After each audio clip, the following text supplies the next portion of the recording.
Alright, so back. I just taught you what trade barriers were. I'm really out of breath and I'm hurting.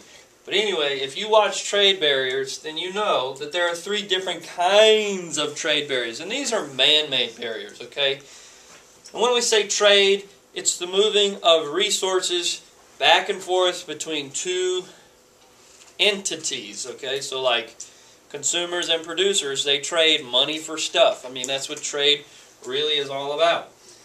So the first kind of trade barrier is the tariff.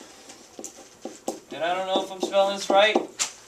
It doesn't matter because you can look it up for yourself. But a tariff is basically just a tax on imports. Now, why would a country put a tax on imports? Here's why a country would put a tax on imports. Because it's trying to protect the business people in its own country. So say, for instance, let's say, for instance, that somebody makes cars better than the American manufacturer makes cars, and let's just pretend like they're from Japan, and they are shipping cars into the United States, and they're putting the American car companies out of business. Then the American government, one way to slow down, not completely stop, but they would slow down the import of those Japanese cars, would be to put a tax on those imports.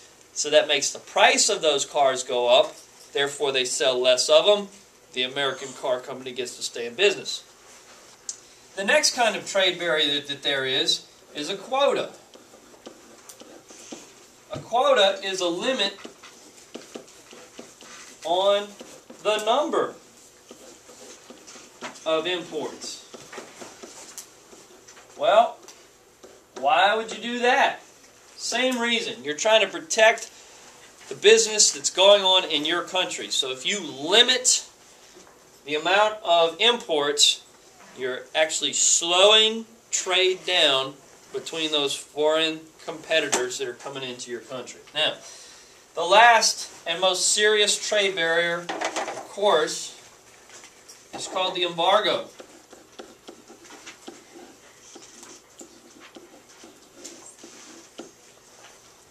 An embargo outlaws trade between two people, or two things. So it's an outlaw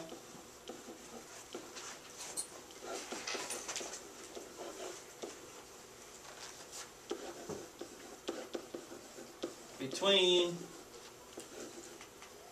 two countries.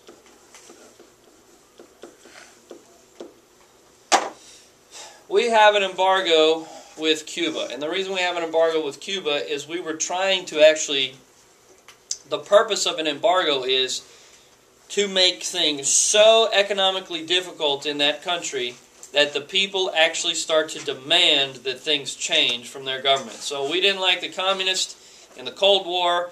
Cuba went communist after the Cuban Revolution. We didn't like that, so we slapped an embargo against them.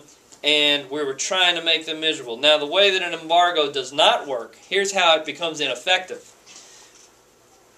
Cuba's trading with the United States. All of a sudden, the United States cuts them off. Well, guess what? They found somebody else to trade with, and they went around us to the Soviet Union, and they were able to have a giant trading partner with the Soviet Union, so the embargo really didn't work because they found other trading partners. And if a country can find other trading partners, then embargoes are usually ineffective. So, there you go, and there you have it. More on this in class. If you got any questions, bring them.